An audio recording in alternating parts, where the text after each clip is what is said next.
കേന്ദ്ര അവഗണനയ്ക്കെതിരെ ഡൽഹിയിൽ വൻ പ്രതിഷേധവുമായി സംസ്ഥാന സർക്കാർ. സർക്കാരിന്റെ കെടുകാര്യസ്ഥത മറയ്ക്കാനുള്ള നീക്കമെന്ന് പ്രതിപക്ഷം.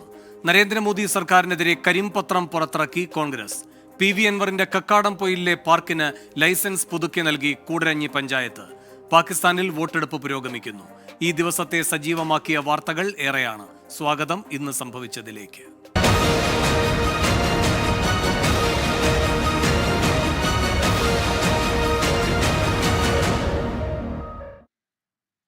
ഡൽഹിയിൽ വൻ പ്രതിഷേധവുമായി സംസ്ഥാന സർക്കാർ.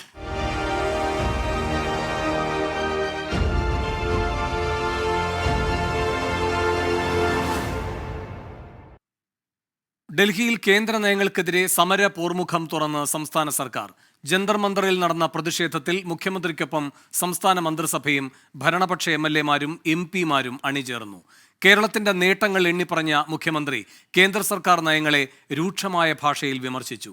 ജനാധിപത്യത്തിലെ ചരിത്ര ദിനമായി രേഖപ്പെടുത്തും എന്ന് പറഞ്ഞ മുഖ്യമന്ത്രി രാജ്യത്തിന്റെ ഫെഡറൽ സംവിധാനം സംരക്ഷിക്കുന്നതിന് വേണ്ടിയാണ് സമരമെന്നും വ്യക്തമാക്കി. We are seeing its manifestations around the country, especially in opposition-ruled states. We have all come together to register our strong protest against this and to preserve the federal structure of India. Today, we are marking the beginning of a renewed fight that would herald a dawn of ensuring equitable treatment of the states. This fight would also strive to maintain a balance in the center-state relations. Thus, the 8th of February 2024 is going to be a red letter day in the history of the Republic of India. Governor Arif Muhammad ഖാനെയും രൂക്ഷ ഭാഷയിലാണ് മുഖ്യമന്ത്രി വിമർശിച്ചത്. Kerala's governor does not have time to spend in Kerala. Mostly he is outside. ഇന്നും ഇവിടെയുണ്ട്. കേരള ഹൗസിൽ ചിലർ ചോദിച്ചു നിങ്ങളെ സമരത്തിൽ പങ്കെടുക്കാനോ കാണാനോ വന്നതാണോ. If at all he comes to Kerala, he does not have time to read out the entire governor's address in the assembly. But he has time to sit on the road and create a scene.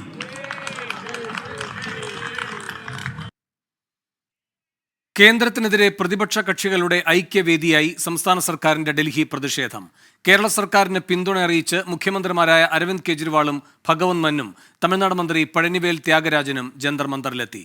National conference നേതാവ് Farooq Abdulla, CPI നേതാവ് D രാജ, CPM general secretary Sitaram Yechury, Kapil Sibal എന്നിവരും സമരവേദിയിലെത്തി. ഭിക്ഷയാചിക്കാൻ വന്നതല്ല, അവകാശം പിടിച്ചുവാങ്ങാനാണ് എത്തിയതെന്ന് ഡൽഹി മുഖ്യമന്ത്രി അരവിന്ദ് കെജ്രിവാൾ പറഞ്ഞു. ED അന്വേഷണം നടത്തി മുഖ്യമന്ത്രിമാരെ ജയിലിൽ അടയ്ക്കാനാണ് കേന്ദ്ര നീക്കമെന്നും കേജ്രിവാൾ കുറ്റപ്പെടുത്തി.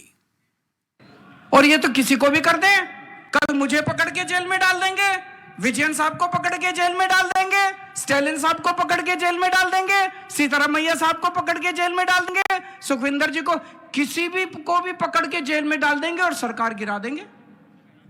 हेमंत सोरेन साहब को जेल में डाला, उसके 48 घंटे तक ये लोग तोड़ने की कोशिश करते रहे. JMM को तोड़ देते हैं. ये तो भगवान का भला और JMM वालों का महान है. JMM वाले जो टूटे नहीं इनके सामने.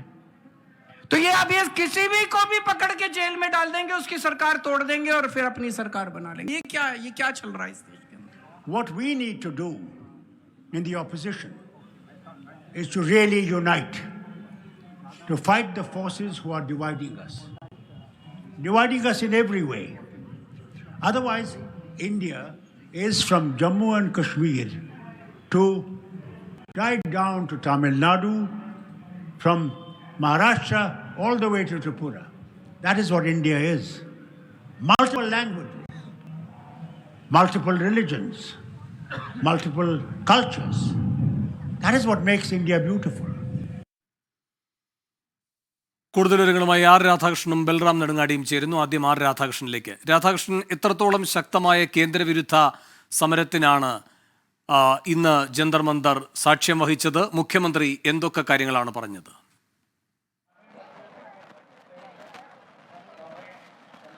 വേണു, ഇതിൽ കൂടുതൽ ആളുകളുള്ള കേന്ദ്രവിരുദ്ധ സമരം അത് ജന്തർ മന്ദറിൽ സ്ഥിരമായിട്ട് നടക്കാറുണ്ട്. പക്ഷേ ഇത്ര ശക്തമായിട്ടുള്ള സന്ദേശം നൽകുന്ന കേന്ദ്രവിരുദ്ധ സമരം അടുത്ത കാലത്ത് എങ്ങും നടന്നിട്ടില്ല എന്ന് പറയാം. കാരണം അതിൽ ഉണ്ടായിരിക്കുന്ന രാഷ്ട്രീയം, ഈ സമരം മുന്നോട്ട് വയ്ക്കുന്ന രാഷ്ട്രീയ സന്ദേശം അത് അത്ര വലുതാണ്. ഫെഡറലിസം സംരക്ഷിക്കണം എന്ന ആവശ്യം ഉയർത്തിക്കൊണ്ട് ഒരു സംസ്ഥാനത്തിന്റെ മന്ത്രിസഭ ഒന്നാകെയാണ് ഇവിടേക്ക് എത്തുകയും സമരം നടത്തുകയും ചെയ്തിരിക്കുന്നത്. ഒപ്പം തന്നെ മറ്റു സംസ്ഥാനങ്ങളിൽ നിന്നുള്ള മുഖ്യമന്ത്രിമാരും ആ സന്ദേശത്തിനൊപ്പം ചേരുന്ന ഒരു സാഹചര്യം ഉണ്ടായി. കേന്ദ്ര സർക്കാരിനെ സംബന്ധിച്ച് നിലവിലുള്ള സാഹചര്യത്തിൽ ഇതുവരെ ഉണ്ടാകുന്ന പ്രതിഷേധങ്ങളിൽ നിന്ന് ഏറ്റവും വ്യത്യസ്തമായിട്ടുള്ള ഒരു പ്രതിഷേധം എന്നത് മാത്രമല്ല, ഏറ്റവും ശക്തമായിട്ടുള്ള സന്ദേശം നൽകുന്ന ഒരു പ്രതിഷേധം എന്ന് ഈ പ്രതിഷേധത്തെ അതുകൊണ്ട് തന്നെ വായിച്ചേ മതിയാകൂ. ചൂണ്ടിക്കാട്ടപ്പെട്ട കാര്യങ്ങളിൽ സർക്കാരിനെ സംബന്ധിച്ച് സർക്കാർ സ്വീകരിച്ചിരിക്കുന്ന ധനപരമായിട്ടുള്ള വിഷയങ്ങളുടെ നയം സംബന്ധിച്ചിട്ടുള്ള ചോദ്യം ചെയ്യലാണ് പ്രധാനമായും ഒരു സംസ്ഥാനത്തിന്റെ ഭാഗത്ത് നിന്ന് ഉണ്ടാകുന്നത്.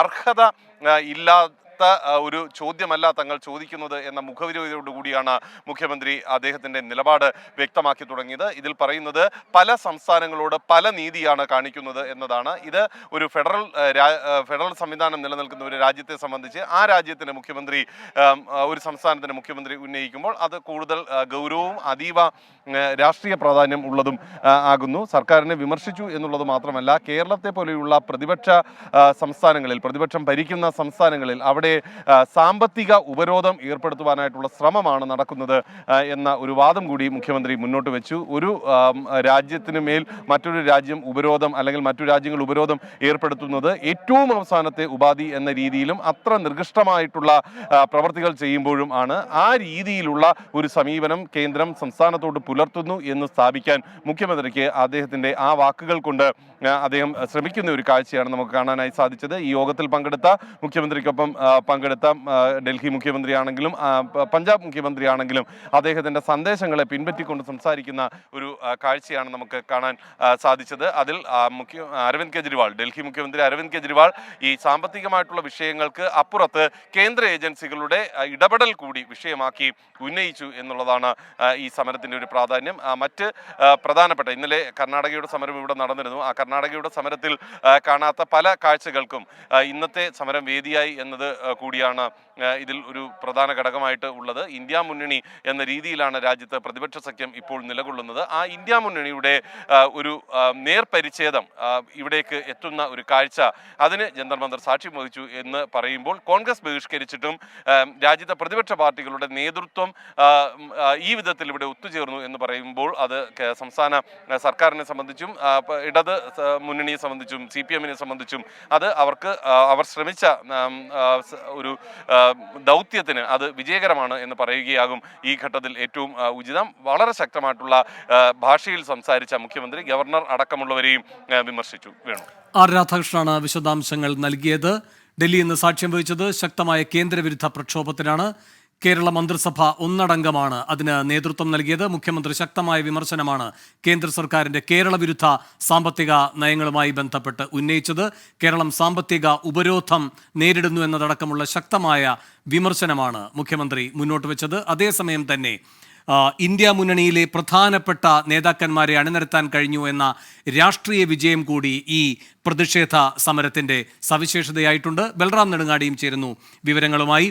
ബൽറാം, മുഖ്യമന്ത്രിയുടെ പ്രസംഗം, അതിനുശേഷം പിന്നെ കെജ്രിവാളിന്റെ പ്രസംഗം, അതിൽ ഇതിനൊരു കക്ഷി രാഷ്ട്രീയ നിറം കൊടുക്കേണ്ടതില്ല, ആരെയും തോൽപ്പിക്കാനല്ല എന്നൊക്കെ മുഖ്യമന്ത്രി പറഞ്ഞു ഇന്നലെയെങ്കിലും മുഖ്യമന്ത്രിയേക്കാൾ ശക്തമായി, മറ്റേതൊരു നേതാക്കന്മാരെക്കാളും ശക്തമായി കേജ്രിവാൾ പ്രസംഗിച്ച് താരമായി എന്ന് കരുതാമോ? അത് ഒരർത്ഥത്തിൽ മുഖ്യമന്ത്രിയുടെ ഇന്നത്തെ പ്രതികരണം ഒരൽപ്പം തണുപ്പുള്ളതായിരുന്നു എന്ന വിമർശനത്തിന് ഇടവരുത്തുന്നതാകുമോ, പ്രത്യേകിച്ചും കോൺഗ്രസ് അടക്കമുള്ള രാഷ്ട്രീയ കേന്ദ്രങ്ങളിൽ നിന്ന്?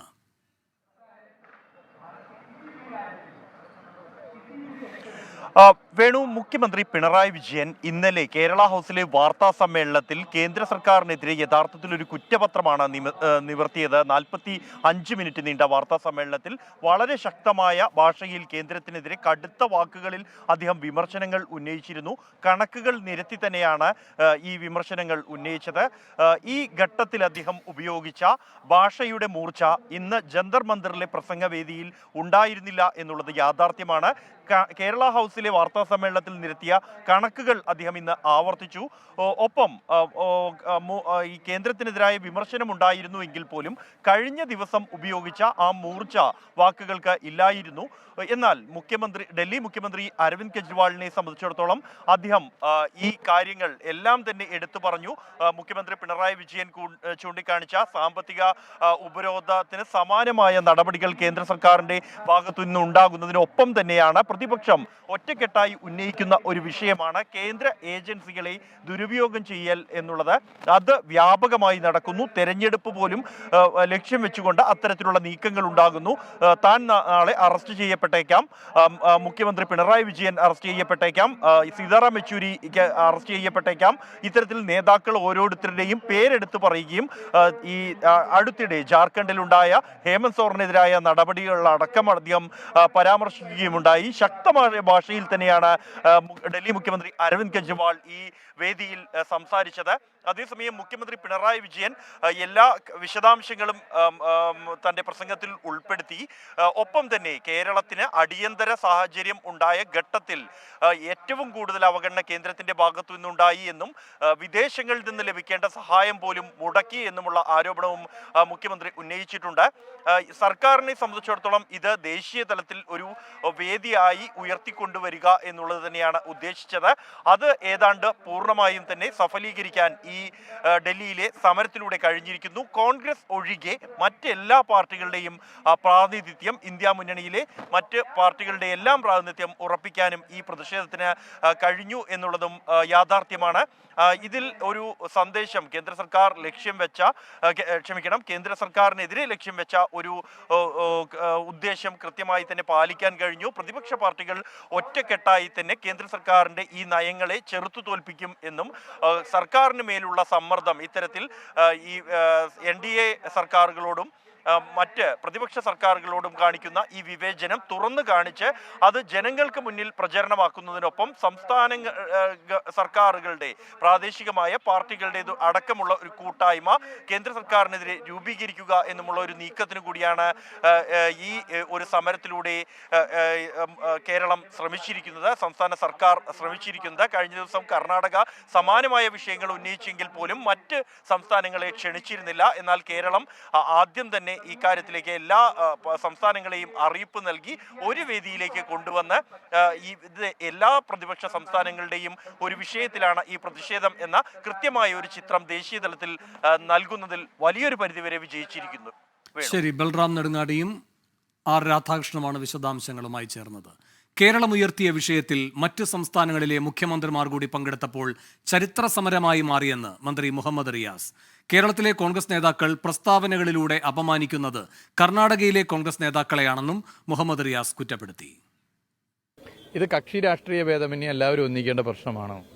കേരളത്തിലെ 100% വരുന്ന ജനങ്ങളുടെയും പ്രശ്നമാണ്. ആ നിലയിൽ കേരളത്തിൽ ഇത് വലിയ നിലയിൽ ഇപ്പോൾ തന്നെ ശക്തമായ പ്രചരണം ആയിക്കഴിഞ്ഞു. ഇത് എല്ലാ നിലയിലും ജനാധിപത്യം നിലനിൽക്കണം, ഫെഡറൽ സംവിധാന തത്വങ്ങൾ ലംഘിക്കപ്പെടരുത്, ഇടതുപക്ഷ ബദൽ ശരിയാണ് എന്നൊക്കെ കരുതുകയും ആഗ്രഹിക്കുകയും ചെയ്യുന്ന ജനതയാകെ ഈ സമരത്തോടൊപ്പമുണ്ട്. ജനതയാകെ ഈ സമരത്തോടൊപ്പം നിലകൊള്ളുന്നു എന്നുള്ളത് തന്നെയാണ് ഇതിന്റെ പ്രത്യേകത. കേന്ദ്ര സർക്കാരിനെതിരായ ജന്തർ മന്തർ സമരം വൻ വിജയമെന്ന് മന്ത്രി P രാജീവ്. ദേശീയ തലത്തിൽ BJP വിരുദ്ധ മുന്നണിയെ ദുർബലപ്പെടുത്തുന്ന ഘടകമായി കേരളത്തിലെ കോൺഗ്രസ് നേതൃത്വം മാറിയെന്നും P രാജീവ് കുറ്റപ്പെടുത്തി. അപ്പോൾ കിഴക്ക് പടിഞ്ഞാറ് വടക്ക് തെക്ക് വ്യത്യാസമില്ലാതെ സംസ്ഥാനങ്ങളെല്ലാവരും അവരവരുടെ അവകാശങ്ങൾക്ക് വേണ്ടി ഈ നിലപാട് സ്വീകരിക്കുന്നുണ്ട്. അതൊരു ദേശീയ തലത്തിലുള്ളൊരു പുതിയ മുന്നേറ്റമായി മാറുമെന്നാണ് ഞങ്ങൾ പ്രതീക്ഷിക്കുന്നത്. എല്ലാവരും തന്നെ സംസ്ഥാനങ്ങളുടെ അവകാശം, ഇപ്പോൾ 67% ചെലവും സംസ്ഥാനങ്ങൾ വഹിക്കുന്നു, 32% നികുതി വിഹിതം മാത്രം സംസ്ഥാനങ്ങളിൽ ലഭിക്കുന്നു. വളരെ പ്രകടമായിട്ടുള്ള ഒരു വ്യതിയാനം അല്ലെങ്കിൽ ഒരു തെറ്റായ വിവേചനം സംസ്ഥാനങ്ങളോടുണ്ട്. പ്രതിപക്ഷ ഐക്യത്തിന്റെ ശക്തി തെളിയിക്കാൻ സമരത്തിലൂടെ കഴിഞ്ഞുവെന്ന് മന്ത്രി KB ഗണേഷ് കുമാർ. ഒരു സമരം ഗംഭീര വിജയമാണ്. മാത്രമല്ല ഇത് ഇന്ത്യയിലെയും കേരളത്തിലെയും ജനങ്ങളുടെ ജനാധിപത്യത്തിൻ്റെ വിജയമാണ് ഈ സമരം. പ്രതിപക്ഷ ഐക്യത്തിൻ്റെ ശക്തി തെളിയിക്കാൻ LDFന് കഴിഞ്ഞു എന്നുള്ളത് നമ്മൾ പ്രത്യേകം ശ്രദ്ധിക്കണം. പ്രധാനമന്ത്രി തന്നെ ഇന്ത്യ എന്ന മഹാരാജ്യത്തെ വടക്കേ ഇന്ത്യ തെക്കേ ഇന്ത്യ എന്ന് കാണാൻ തുടങ്ങിയിരിക്കുന്നു പ്രകടമായി. ഇതിനെല്ലാം എതിർത്ത് നേരിട്ടുകൊണ്ട് നമ്മൾ ഒറ്റ രാജ്യം, ഒരു ഫെഡറൽ സംവിധാനം എന്ന സന്ദേശമാണ് ഈ സമരം മുന്നോട്ട് വെച്ചത്. ആ സമരം വിജയമാകുമ്പോൾ അതിൻ്റെ അർത്ഥം നമ്മുടെ രാജ്യത്തിൻ്റെ അഖണ്ഡതയാണ് നമുക്ക് പ്രധാനം എന്നുള്ളതാണ്. BJPക്കെതിരെ ഒറ്റക്കെട്ടായി നിൽക്കണം എന്നാണ് ജന്തർ മന്ദർ സമരത്തിന്റെ സന്ദേശമെന്ന് എം മുകേഷ് MLA. എല്ലാ വലിയ നേതാക്കന്മാർ വന്നിട്ട് ഒറ്റക്കെട്ടായിട്ട് കേരളത്തിൻ്റെ സഖാവ് പിണറായി വിജയൻ്റെ നേതൃത്വത്തിൽ ഈ ഒരു സംരംഭം അല്ലെങ്കിൽ ഈ ഒരു പ്രതിഷേധത്തിന് എല്ലാവിധ സോളിഡാരിറ്റിയും നൽകി എല്ലാവരും ഒന്നിച്ച് ഒറ്റക്കെട്ടായിട്ട് നീങ്ങണം എന്നുള്ള വലിയ ആഹ്വാനം ഇത് ഇന്ത്യയുടെ ഒരു വലിയ വികാരമാണെന്ന് മനസ്സിലാക്കുകയും ഇത് ഒരു തുടക്കം മാത്രമാണ്, ഇത് ശക്തമായി ആഞ്ഞടിക്കും എന്ന് തന്നെയാണ് നമുക്ക് മനസ്സിലാക്കുന്നത്. സംസ്ഥാന സർക്കാരിന്റെ ഡൽഹി സമരത്തോട് കോൺഗ്രസിന്റെ സംസ്ഥാന ദേശീയ നേതൃത്വങ്ങൾക്ക് വിരുദ്ധ സമീപനം. ഡൽഹി സമരത്തിൽ AICC അധ്യക്ഷൻ മല്ലികാർജ്ജുൻ ഖാർഗെ കേരളത്തെ പിന്തുണച്ചു. എന്നാൽ സംസ്ഥാന സർക്കാരിന്റേത് ലോക്സഭാ തെരഞ്ഞെടുപ്പ് മുന്നിൽ കണ്ടുള്ള രാഷ്ട്രീയ പ്രചരണം എന്നാണ് പ്രതിപക്ഷ നേതാവ് VD സതീശന്റെ വിമർശനം. കേരളത്തിന്റെ പൊതുവികാരത്തോടൊപ്പം സംസ്ഥാന കോൺഗ്രസ് നിന്നില്ലെന്ന വിമർശനം LDF ശക്തമാക്കിയിരിക്കെയാണ് ഡൽഹി സമരത്തെ പിന്തുണച്ച AICC അധ്യക്ഷൻ മല്ലികാർജ്ജുൻ ഖാർഗെ രംഗത്തെത്തിയത്. കേരളം ഉൾപ്പെടെയുള്ള BJP ഇതര സംസ്ഥാനങ്ങൾ വിവേചനം നേരിടുന്നു. हर स्टेट में डिस्क्रिमिनेशन हो रहा है. कर्नाटक है, आंध्रा है, तेलंगाना है, केरला और कर्नाटक सभी ऐसे जो नॉन BJP स्टेट्स जो है उनको निग्लेक्ट किया जा रहा है. ഖാർഗെയുടെ പിന്തുണ കോൺഗ്രസ് സംസ്ഥാന നേതൃത്വത്തിന്റെ നിലപാടിന് വിരുദ്ധമായി. കേന്ദ്രത്തിൽ നിന്ന് കിട്ടാനുണ്ടെന്ന് പറയുന്നത് ഊതിപ്പെരുപ്പിച്ച കണക്കു മാത്രമാണെന്ന് പ്രതിപക്ഷ നേതാവ് VD സതീശൻ. തെരഞ്ഞെടുപ്പ് അടുക്കണതിന്റെ തൊട്ട് മുമ്പ് പോയിട്ട് ഒരു സമരം നടത്തിയിട്ട് 5 കൊല്ലമായാലും ഈ ധനകാര്യ കമ്മീഷൻ 1.92 ആക്കിയിട്ട് ഈ ധനകാര്യ കമ്മീഷന്റെ കാലാവധി തീരുവാണ്. ഇത്രയും നാൾ ഈ സമരം കണ്ടില്ലല്ലോ കേന്ദ്രത്തിന്റെ മുമ്പിൽ. കേരളത്തിലെ സാമ്പത്തിക പ്രതിസന്ധിക്ക് കാരണം കേന്ദ്ര സർക്കാരാണെന്ന് വരുത്തി തീർക്കാനാണ് ശ്രമമെന്ന് UDF കൺവീനർ MM ഹസൻ. കേരളത്തിലെ സാമ്പത്തിക പ്രതിസന്ധിക്ക് പ്രധാന ഉത്തരവാദികൾ കാരണക്കാർ കേന്ദ്ര ഗവൺമെന്റ് ആണെന്ന് വരുത്തി തീർക്കാൻ ഉള്ള ഒരു ശ്രമത്തിന്റെ ഭാഗമാണ്.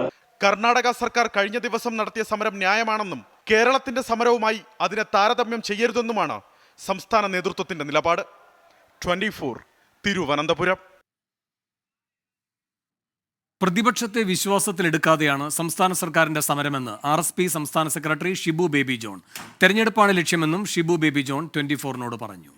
ഓരോ കാര്യത്തിലും ആ വീഴ്ച വരുന്നതിൻ്റെ കാരണം എന്ത് എന്ന് ബോധ്യപ്പെടുത്താൻ സാധിക്കാതെ തെരഞ്ഞെടുപ്പ് മുന്നിൽ നിൽക്കുമ്പോൾ പടിവാതിക്കൽ നിൽക്കുമ്പോൾ ഉള്ളൊരു സമരത്തിൻ്റെ ആത്മാർത്ഥതയെക്കുറിച്ച് ഞങ്ങൾക്ക് ഞങ്ങളുടേതായിട്ടുള്ള സംശയമുണ്ട്. അല്ലെങ്കിൽ തീർച്ചയായിട്ടും വേണ്ടിയിരുന്ന ഓൾ പാർട്ടി മീറ്റിംഗ് വിളിച്ച് അല്ലെങ്കിൽ പ്രതിപക്ഷത്തിനേക്ക് വിളിച്ച് ഇന്ന കാര്യങ്ങളിൽ വെട്ടിക്കുറവുണ്ടായി.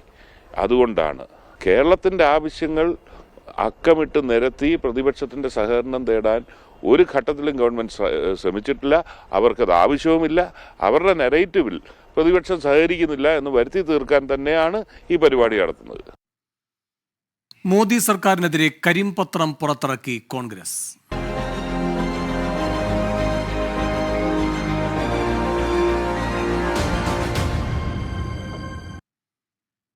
UPA കാലത്തെ സാമ്പത്തിക കെടുകാര്യസ്ഥതയ്ക്കെതിരെ ധവളപത്രം ഇറക്കാനുള്ള കേന്ദ്ര നീക്കത്തിനെതിരെ കരിമ്പത്രിക പുറത്തിറക്കി കോൺഗ്രസ്. പ്രധാനമന്ത്രി നരേന്ദ്രമോദിയുടെ 10 വർഷത്തെ ഭരണവീഴ്ചകളാണ് പത്രികയിലുള്ളതെന്ന് കോൺഗ്രസ് അധ്യക്ഷൻ മല്ലികാർജ്ജുൻ ഖാർഗെ പറഞ്ഞു. MLAs को 10 साल में उन्होंने अपने तरफ लिया. अब मैं ये नहीं कहता कितना पैसा दे के खरीदे क्या करे वो नहीं, लेकिन आपको तो मालूम है कितने सरकारें हमारे इलेक्टेड थे, जैसा कि मध्य प्रदेश, कर्नाटक, मणिपुर, गोवा, उत्तराखंड, ये सब आप जानते हैं कैसे गिरे कि उनको इसमें ये डेमोक्रेसी को ख़त्म करना उनका काम है. हम तो ये चाहते हैं कि जनता की भलाई के लिए इन्हों जो काम करना चाहिए वो काम नहीं हुआ. इसीलिए ये हमारा ब्लैक പേപ്പർ തന്റെ ഭരണ നേട്ടങ്ങൾക്ക് കണ്ണു തട്ടാതിരിക്കാനുള്ള കറുത്ത പുള്ളി മാത്രമാണ് ഇതെന്നായിരുന്നു പ്രധാനമന്ത്രി നരേന്ദ്രമോദിയുടെ പരിഹാസം. വിവരങ്ങളുമായി നിതിൻ അംബുജൻ ചേരുന്നു. നിതിൻ, എന്തൊക്കെയാണ് ഈ കോൺഗ്രസിന്റെ ബ്ലാക്ക് പേപ്പറിൽ പറയുന്നത്? വേണു, കർഷകരുടെ ദുരിതം, വിലക്കയറ്റം, തൊഴിലില്ലായ്മ തുടങ്ങിയ പ്രശ്നങ്ങൾ കൈകാര്യം ചെയ്യുന്നതിലെ കേന്ദ്ര സർക്കാരിന്റെ പരാജയങ്ങൾ ഉയർത്തിക്കാട്ടുന്നതാണ് കോൺഗ്രസ് പുറത്തിറക്കിയ കരിമ്പത്രിക. നരേന്ദ്രമോദിയുടെ നേതൃത്വത്തിൽ BJP സർക്കാർ ജനാധിപത്യത്തിന് ഭീഷണി ഉയർത്തുമെന്നും കോൺഗ്രസ് അധ്യക്ഷൻ മല്ലികാർജ്ജുൻ ഖാർഗെ വിമർശനം ഉന്നയിച്ചു. എന്തായാലും കേന്ദ്ര സർക്കാരിനെതിരെ കേന്ദ്രം ധവളപത്രം ഇറക്കുമ്പോഴാണ് അതിന് ബദലായി കരിമ്പത്രിക എന്നിപ്പോൾ കോൺഗ്രസ് പുറത്തിറങ്ങിയിരിക്കുന്നത്. രാജ്യത്തെ ജനങ്ങൾ അഭിമുഖീകരിക്കുന്ന തൊഴിലില്ലായ്മ പ്രതിപക്ഷം നിരന്തരമായി ഉയർത്തിക്കാട്ടുന്ന വിഷയം തന്നെയാണ്. അത് തന്നെയാണ് ഏറ്റവും പ്രധാനപ്പെട്ട വിഷയം എന്ന് തന്നെയാണ് കോൺഗ്രസ് വ്യക്തമാക്കിയിരിക്കുന്നത്. എന്നാൽ BJP അതേക്കുറിച്ച് സംസാരിക്കുന്നില്ല. കേരളം, കർണാടക, തെലങ്കാന തുടങ്ങിയ BJP ഇതര സർക്കാരുകൾ ഭരിക്കുന്ന സംസ്ഥാനങ്ങൾ കേന്ദ്രത്തിൽ നിന്ന് കടുത്ത വിവേചനം നേരിടുമെന്നും മല്ലികാർജ്ജുൻ ഖർഗെ കുറ്റപ്പെടുത്തി. എന്തായാലും ശക്തമായി തന്നെ ഇത് തെരഞ്ഞെടുപ്പ് പ്രചരണമാക്കി ഉയർത്തിക്കാട്ടാണ് ഇപ്പോൾ കോൺഗ്രസ് തീരുമാനിച്ചിരിക്കുന്നത്. മാത്രമല്ല രാജ്യത്തെ ജനാധിപത്യം അപകടാവസ്ഥയിലൂടെ കടന്നുപോകുന്നു. കഴിഞ്ഞ 10 വർഷത്തിനിടെ 411 MLA-മാരെ മറുകണ്ഠം ചാടിച്ചാണ് BJP സർക്കാരുകളെ അട്ടിമറിച്ചെന്നാണ് ഇന്നിപ്പോൾ മല്ലികാർജ്ജുൻ ഖാർഗെ കരിമ്പത്രിക പുറത്തിറക്കിക്കൊണ്ട് കേന്ദ്രത്തിനെതിരെ വിമർശനം ഉന്നയിച്ചിരിക്കുന്നത്. നിതിൻ അംബുജനാണ് ഡൽഹിയിൽ നിന്ന് വിവരങ്ങൾ നൽകിയത്. അൻവറിന്റെ പാർക്കിന് ലൈസൻസ് പുതുക്കി നൽകി പഞ്ചായത്ത്.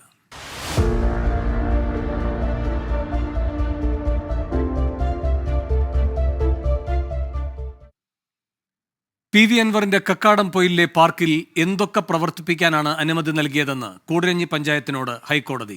ഇക്കാര്യങ്ങൾ വ്യക്തമാക്കി സത്യവാങ്മൂലം സമർപ്പിക്കണമെന്ന് നിർദ്ദേശം. നിബന്ധനകൾ കൃത്യമായി പാലിക്കണമെന്ന് പഞ്ചായത്തിനോട് കോടതി. അതിനിടെ പാർക്കിന് കൂടരഞ്ഞി പഞ്ചായത്ത് ലൈസൻസ് പുതുക്കി നൽകി. ലൈസൻസ് ഫീ കുടിശ്ശികയും കെട്ടിട നികുതി കുടിശ്ശികയും അടച്ചതിനെ തുടർന്നാണ് അനുമതി. കൊച്ചിയിൽ നിന്ന് S ശ്രീകാന്തും കോഴിക്കോട് നിന്ന് മിഥില ബാലനും കൂടുതൽ വിവരങ്ങളുമായി ചേരുന്നു. ആദ്യം S ശ്രീകാന്തിലേക്ക്. ശ്രീകാന്ത്, എന്തൊക്കെയാണ് കോടതിയുടെ നിർദ്ദേശം?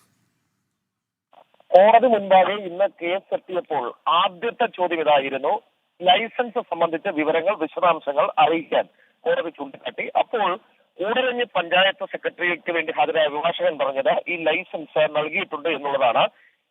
എന്തടിസ്ഥാനത്തിലാണ്, ഏത് ലൈസൻസ് ആണ് നൽകിയത് എന്നായി അടുത്ത ചോദ്യം.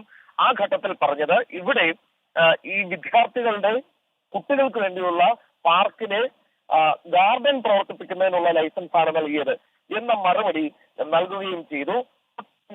കോടതിയിൽ നിന്നും വീണ്ടും ചോദ്യങ്ങൾ എത്തുകയുണ്ടായി. അതായത് എന്തൊക്കെ പ്രവർത്തിപ്പിക്കാനാണ്, ഈ ഗാർഡൻ മാത്രമല്ല മറ്റു വേറെന്തെങ്കിലും പ്രവർത്തിപ്പിക്കാൻ അനുവാദം നൽകിയിട്ടുണ്ടോ, അക്കാര്യത്തിൽ കൃത്യമായ വിശദാംശം നൽകാൻ കോടതിയിൽ നിന്നും ആവശ്യമുണ്ടായി. പാർക്കിൽ എന്തൊക്കെ പ്രവർത്തിപ്പിക്കാനാണ് അനുമതി നൽകിയതെന്ന് സത്യവാങ്മൂലമായി നൽകണം. അതാണ് കോടതി ആവശ്യപ്പെട്ടിരിക്കുന്നത്. കൂടരഞ്ഞി പഞ്ചായത്താണ് ഇക്കാര്യത്തിൽ സത്യവാങ്മൂലം സമർപ്പിക്കേണ്ടത്. അതിൽ ഏതെങ്കിലും വിളിച്ചുകളിയോ മറ്റോ പാടില്ല എന്നുള്ള നിരീക്ഷണത്തോടെയാണ് ഈ സത്യവാങ്മൂലം സമർപ്പിക്കാൻ ചൂണ്ടിക്കാണിച്ചിരിക്കുന്നത്. ഹർജി അടുത്ത ആഴ്ച പരിഗണിക്കും. ആ സമയത്ത് എന്ത് പ്രവർത്തിപ്പിക്കാനുള്ള അനുമതിയാണ് നൽകിയത് എന്ന് എഴുതി സത്യവാങ്മൂലം കോടതിയിൽ നൽകണം. ശരി, മിഥില ബാലനും ചേരുന്നു കോഴിക്കോട് നിന്ന്. മിഥില, ഈ ലൈസൻസിന്റെ കാര്യം കോടതി ചോദിച്ചതിന്റെ തൊട്ടു പിന്നാലെ പഞ്ചായത്ത് അതിവേഗത്തിൽ നടപടിയെടുക്കുന്നു, കുടിശ്ശിക വാങ്ങി ലൈസൻസ് പുതുക്കി നൽകുന്നു. എന്താണ് ഈ തിടുക്കത്തിന് പിന്നിൽ?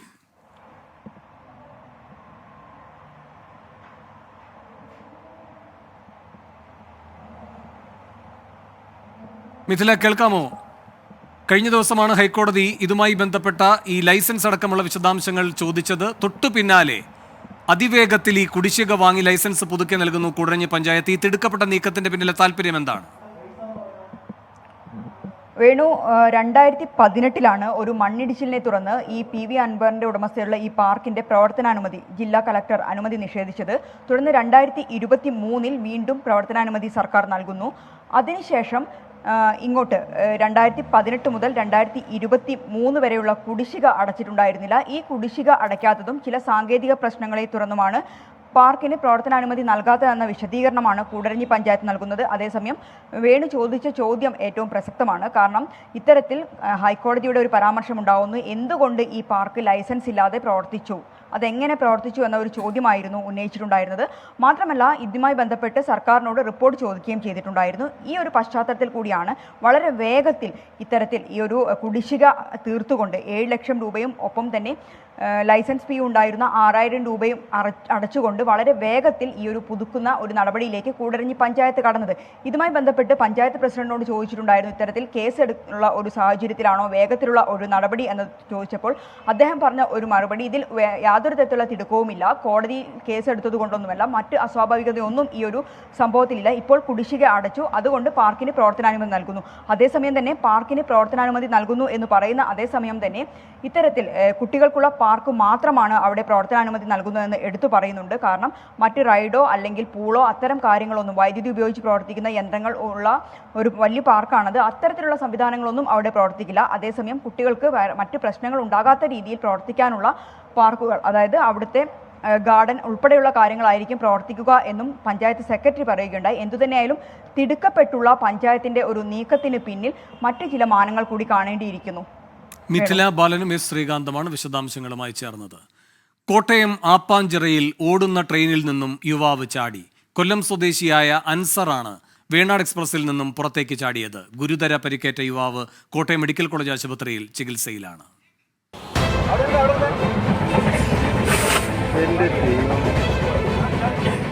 ഇന്നലെ രാത്രി 6:30യോടെയാണ് സംഭവം. വേണാട് എക്സ്പ്രസിൽ യാത്ര ചെയ്ത യുവാവ് വാതിൽപ്പടിയിൽ നിൽക്കുന്നത് ആദ്യം കണ്ടത് യാത്രക്കാരാണ്.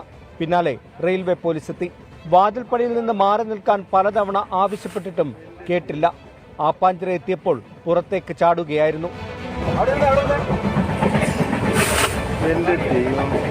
സംഭവത്തിന് പിന്നാലെ തലയോലപ്പറമ്പ് പോലീസും നാട്ടുകാരും തിരച്ചിൽ നടത്തി. തുടർന്ന് ആപ്പാഞ്ചിറ പാലത്തിന് സമീപത്ത് നിന്നാണ് യുവാവിനെ കണ്ടെത്തുന്നത്. ഗുരുതര പരിക്കേറ്റ യുവാവിനെ കോട്ടയം മെഡിക്കൽ കോളേജിൽ പ്രവേശിപ്പിച്ചു. അപകടനില തരണം ചെയ്തതായാണ് വിവരം. കോട്ടയം റെയിൽവേ പോലീസും തലയോലപ്പറമ്പ് പോലീസും വിശദമായ അന്വേഷണവും ആരംഭിച്ചു. 24 കോട്ടയം. ടോബി ജോൺസൺ പുതിയ വിവരങ്ങളുമായി കോട്ടയത്ത് നിന്ന് ചേരുന്നു. ടോബി, ഈ യുവാവ് തീവണ്ടിയിൽ നിന്ന് ചാടിയത് എന്തിനാണ് എന്നതിനെ സംബന്ധിച്ചൊക്കെ ഒരു വിവരം ലഭിക്കുന്നുണ്ടോ? എന്താണ് അതിന്റെ വിശദാംശങ്ങൾ?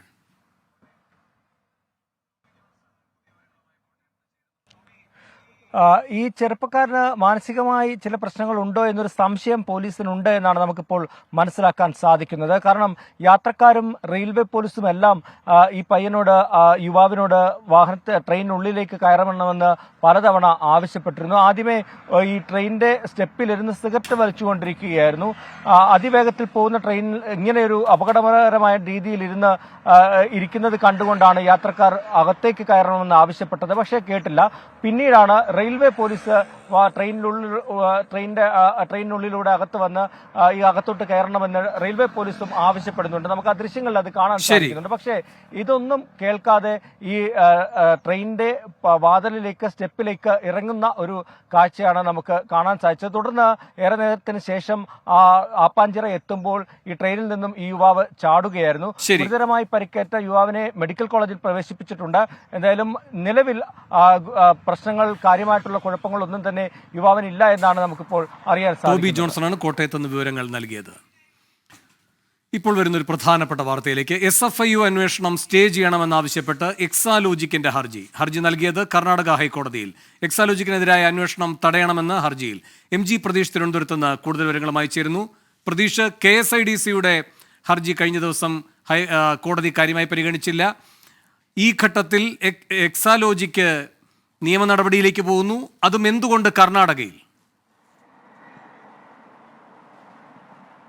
വേണു, മാസപ്പടി ആരോപണത്തിൽ നിർണായക നീക്കമാണ് ഇപ്പോൾ എക്സാലോജിക്കിന്റെ ഭാഗത്ത് നിന്ന്, അല്ലെങ്കിൽ വീണ വിജയന്റെ ഭാഗത്ത് നിന്ന് ഉണ്ടായിരിക്കുന്നത്. നേരത്തെ ഈ അന്വേഷണം തടയണമെന്ന് ആവശ്യപ്പെട്ട വേണു സൂചിപ്പിച്ചതുപോലെ തന്നെ KSIDC ഹൈക്കോടതിയിൽ ഹർജി നൽകിയിരുന്നു. എന്നാൽ ഈ ഹർജി കോടതി തള്ളുന്നൊരു സാഹചര്യമാണ് ഉണ്ടായത്. ഏതെങ്കിലും തരത്തിൽ എന്തെങ്കിലും മറയ്ക്കാനില്ലെങ്കിൽ പിന്നെ എന്തിനു പേടിക്കണമെന്നൊരു നിലപാടായിരുന്നു കഴിഞ്ഞ ദിവസം കോടതി സ്വീകരിച്ചത്. പിന്നീടുള്ള മറ്റൊരു പോംവഴി അല്ലെങ്കിൽ മറ്റൊരു നടപടി എന്ന് പറയുന്നത് എക്സാലോജിക്ക് തന്നെ ഹർജി നൽകുക എന്നതാണ്. ആ ഒരു നടപടിയിലേക്കാണ് എക്സാലോജിക്ക് കടന്നിരിക്കുന്നത്. ഇന്ന് രാവിലെയാണ് കർണാടക ഹൈക്കോടതിയിൽ ഹർജി നൽകിയിരിക്കുന്നത്. എക്സാലോജിക് കമ്പനിക്കെതിരായിട്ടുള്ള അന്വേഷണം, SFIU അന്വേഷണം സ്റ്റേ ചെയ്യണമെന്ന് ആവശ്യപ്പെട്ടാണ് ഇപ്പോൾ ഹർജി പ്രധാനമായും നൽകിയിരിക്കുന്നത്. ഇതിൽ ഈ കോടതി എന്ത് നിലപാട് സ്വീകരിക്കുമെന്നതാണ് ഏറ്റവും പ്രധാനപ്പെട്ട കാര്യം. നേരത്തെ ഈ മാസപ്പടി വിവാദവുമായി ബന്ധപ്പെട്ട ആരോപണങ്ങൾ ഉയർന്നപ്പോഴും കോർപ്പറേറ്റ് കാര്യ മന്ത്രാലയം പ്രാഥമിക അന്വേഷണം നടത്തിയ ഘട്ടത്തിൽ ഒന്നും തന്നെ എക്സാലോജിക്കിന്റെ ഭാഗത്തുനിന്ന് യാതൊരു പ്രതികരണമോ അത്തരത്തിലൊരു നടപടികളിലേക്കോ കടന്നിരുന്നില്ല. പക്ഷേ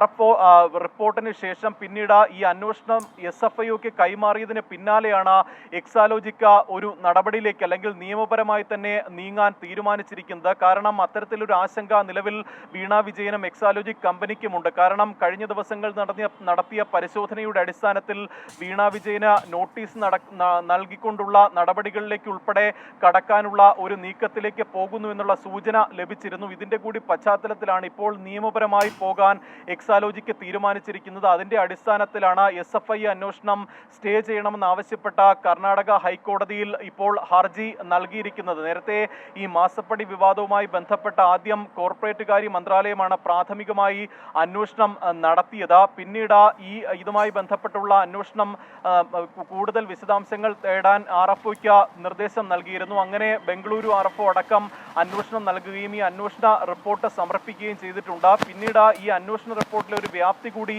കണക്കിലെടുത്താണ് SFIക്ക് അന്വേഷണം കൈമാറിയത്. ഇതിന്റെ അടിസ്ഥാനത്തിൽ കൊച്ചിയിലും തിരുവനന്തപുരത്തും വ്യാപകമായ പരിശോധന നടന്നിരുന്നു. CMRL ഓഫീസിൽ പരിശോധന നടത്തിയതിന് പിന്നാലെയാണ് KSIDC ഓഫീസിലും പരിശോധന നടത്തിയത്. ആദ്യഘട്ടത്തിൽ ഇതിനെ തടയിടാനാണ് KSIDC കോടതിയെ സമീപിച്ചത്. പക്ഷേ ആ നടപടി ഫലം കണ്ടില്ല. ഹർജി ഹൈക്കോടതി തള്ളുന്ന ഒരു സാഹചര്യമാണ് ഉണ്ടായത്. സ്വാഭാവികമായും ഒരു ആശങ്ക എക്സാലോജിക്ക് അല്ലെങ്കിൽ വീണ വിജയന് നിലനിൽക്കുന്നുണ്ട്. ഏതെങ്കിലും തരത്തിൽ ഒരു കടുത്ത നടപടികളിലേക്ക് SFIO പോകുമോ എന്നതാണ് പ്രധാനമായും ഒരു ആശങ്ക. കാരണം അറസ്റ്റും പ്രോസിക്യൂട്ട് ചെയ്യാൻ ഉൾപ്പെടെയുള്ള അധികാരമുള്ള ഒരു ഏജൻസി കൂടിയാണ്. അതുകൊണ്ട് തന്നെ അത്തരത്തിലൊരു നീക്കം SFIയുടെ ഭാഗത്ത് നിന്ന് ഉണ്ടായാൽ അത് എക്സാലോജിക്കിനും വീണ വിജയനും പാർട്ടിക്കും സർക്കാരിനും ഉൾപ്പെടെ വലിയ തിരിച്ചടിയാകുന്ന ഒരു സാഹചര്യമുണ്ട്. ഇതിന്റെ കൂടി അടിസ്ഥാനത്തിലാണ് ഇപ്പോൾ കർണാടക ഹൈക്കോടതിയിൽ ഇത്തരത്തിൽ ഒരു ഹർജി നൽകിയിരിക്കുന്നത്. പക്ഷേ ഇതിൽ ഏറ്റവും പ്രധാനപ്പെട്ട കാര്യം, നേരത്തെ ഈ ആരോപണം ഉയർന്ന ഘട്ടത്തിലൊന്നും തന്നെ ഇതൊരു രാഷ്ട്രീയ പ്രേരിതമായ നടപടിയാണ് എന്ന ഒരു വിശദീകരണം മാത്രം, അല്ലെങ്കിൽ അത്തരത്തിലൊരു വാദം മാത്രമാണ് CPIM അടക്കം മുഖ്യമന്ത്രി അടക്കം ഉയർത്തിയിരുന്നത്. പക്ഷേ ആ ഒരു ഘട്ടം കഴിഞ്ഞ് കൂടുതൽ നിയമപരമായി അന്വേഷണപരമായി ഈ വിവാദം പോകുന്നു എന്നതാണ് ഏറ്റവും പ്രധാനപ്പെട്ട കാര്യം. അതിന്റെ കൂടി അടിസ്ഥാനത്തിലാണ് ഇപ്പോൾ കോടതിയെ തന്നെ സമീപിക്കാൻ തീരുമാനിച്ചിരിക്കുന്നത്. വേണു, പ്രതീഷിലേക്ക് വരാം. ഇപ്പോൾ വളരെ പ്രധാനപ്പെട്ട ഒരു വാർത്തയാണ് വരുന്നത്. എക്സാലോജിക്ക് കോടതിയെ സമീപിച്ചിരിക്കുകയാണ്. SFIയുടെ അന്വേഷണം തടസ്സപ്പെടുത്തുന്നതിന് ആയിട്ടാണ് എക്സാലോജിക്കിന്റെ നീക്കം. ഇതിനുള്ള നിയമപരമായ സാധ്യതകളാണ് എക്സാലോജിക്ക് ഇപ്പോൾ തേടുന്നത്. കർണാടക ഹൈക്കോടതിയാണ് സമീപിച്ചിരിക്കുന്നത് എന്ന പ്രത്യേകതയുമുണ്ട്. ബാംഗ്ലൂർ കേന്ദ്രീകരിച്ചാണ് വീണയുടെ എക്സാലോജിക്ക് പ്രവർത്തിക്കുന്നത്. അതുകൊണ്ട് കർണാടക ഹൈക്കോടതിയെ സമീപിച്ചു എന്നാകാം ന്യായീകരണം. എന്നാൽ ഇപ്പോൾ ഏത് ഘട്ടത്തിലും അന്വേഷണവുമായി സഹകരിക്കുമെന്ന് പറയുന്ന വാദഗതിയുടെ മുനയാണ് ഒടിയുന്നത്. കഴിഞ്ഞ ദിവസം KSIDC ഇതേ ആവശ്യം ഉന്നയിച്ച് ഹൈക്കോടതിയെ സമീപിച്ചിരുന്നു. അപ്പോൾ ഒളിക്കാൻ എന്താണുള്ളത്? പൊതുമേഖലാ സ്ഥാപനമല്ലേ? ഒന്നുകിൽ രേഖകൾ നൽകുക, അല്ലെങ്കിൽ രേഖകൾ നൽകുന്നില്ല എന്ന വിശദീകരണം നൽകുക. അതല്ലാതെ അന്വേഷണത്തിലൂടെ മുഖം തിരിക്കേണ്ടതില്ല എന്നാണ് കോടതി പറഞ്ഞത്. അങ്ങനെ KSIDCയുടെ ആവശ്യം തള്ളുകയായിരുന്നു. 3 മണിക്കൂറോളം നീണ്ട പരിശോധന പിന്നീട് തുടരുകയും ചെയ്തു. അവിടെ പ്രതീക്ഷ തുടരുന്നുണ്ട്. പ്രതീക്ഷ, ഈ KSIDC ഈ കാര്യം ആവശ്യപ്പെടുമ്പോൾ കോടതിയിൽ അവിടെ കേന്ദ്രത്തിന്റെ അഭിഭാഷകൻ ഉണ്ടായിരുന്നു. അപ്പോൾ തന്നെ അനാവശ്യമായ അന്വേഷണമല്ല, ഒരുപാട് രേഖകൾ പരിശോധിക്കാനില്ല, മതിയായ രേഖകൾ മാത്രം മതിയാകും തുടങ്ങിയ കാര്യങ്ങളാണ് പറഞ്ഞത്. കാരണം വളരെ പഴയ രേഖകൾ ഉൾപ്പെടെ ഓഡിറ്റ് ബുക്കും അക്കൗണ്ട് ബുക്കും ഒക്കെ വേണമെന്നാണ് ഇവർ ആവശ്യപ്പെടുന്നത്. അതുകൊണ്ട് അത് ശരിയല്ല എന്നൊക്കെയാണ് KSIDCക്ക് വേണ്ടി വൈദ്യനാഥൻ വാദിച്ചത്. ഇതൊന്നും മുഖവിലേക്കെടുത്തില്ല കോടതി. കേന്ദ്രത്തിന്റെ അഭിഭാഷകൻ അവിടെ ഉള്ളതുകൊണ്ട് ആ വാദത്തെ അംഗീകരിച്ച് കോടതി മുന്നോട്ട് പോയി. അതുകൊണ്ട് സമയം നീട്ടിയെടുക്കാനുള്ള കുബുദ്ധിയാണ് ഇപ്പോൾ എക്സാലോജിക്കിന്റെ നീക്കമെങ്കിൽ കർണാടക ഹൈക്കോടതിയിലും കേന്ദ്രത്തിന്റെ അഭിഭാഷകൻ ഉണ്ടാകുമല്ലോ. കാലതാമസം ഉണ്ടാക്കുക എന്ന നീക്കം പോലും അവിടെ നടക്കാൻ അതുകൊണ്ട് സാധ്യത എത്രത്തോളമാണ്? വേണു, തീർച്ചയായും. കാരണം വീണ വിജയനെ സംബന്ധിച്ചും സർക്കാരിനെയും പാർട്ടിയെയും സംബന്ധിച്ചും വളരെ ആശങ്കയുണ്ടാക്കുന്ന ഒരു നടപടി തന്നെയാണ് SFIയുടെ ഭാഗത്ത് നിന്ന് ഉണ്ടായിരിക്കുന്നത്. കാരണം അതിൽ ഏതെങ്കിലും തരത്തിലൊരു തിരിച്ചടി അല്ലെങ്കിൽ ഒരു കടുത്ത നടപടികളിലേക്ക് നീങ്ങിയാൽ അത് സർക്കാരിനെ സംബന്ധിച്ചും മുഖ്യമന്ത്രിയെയും പാർട്ടിയെയും സംബന്ധിച്ച് വലിയ തിരിച്ചടി ഉണ്ടാകാം. അതുകൊണ്ട് തന്നെയാണ് ഇപ്പോൾ ഈ ഹർജിയുമായി കർണാടക ഹൈക്കോടതിയെ തന്നെ സമീപിക്കാൻ തീരുമാനിച്ചിരിക്കുന്നത്. മാത്രമല്ല, ഈ ഹർജിയിൽ കേന്ദ്ര സർക്കാരും SFIO ഡയറക്ടറുമാണ് എതിർകക്ഷികളായി വരുന്നത്.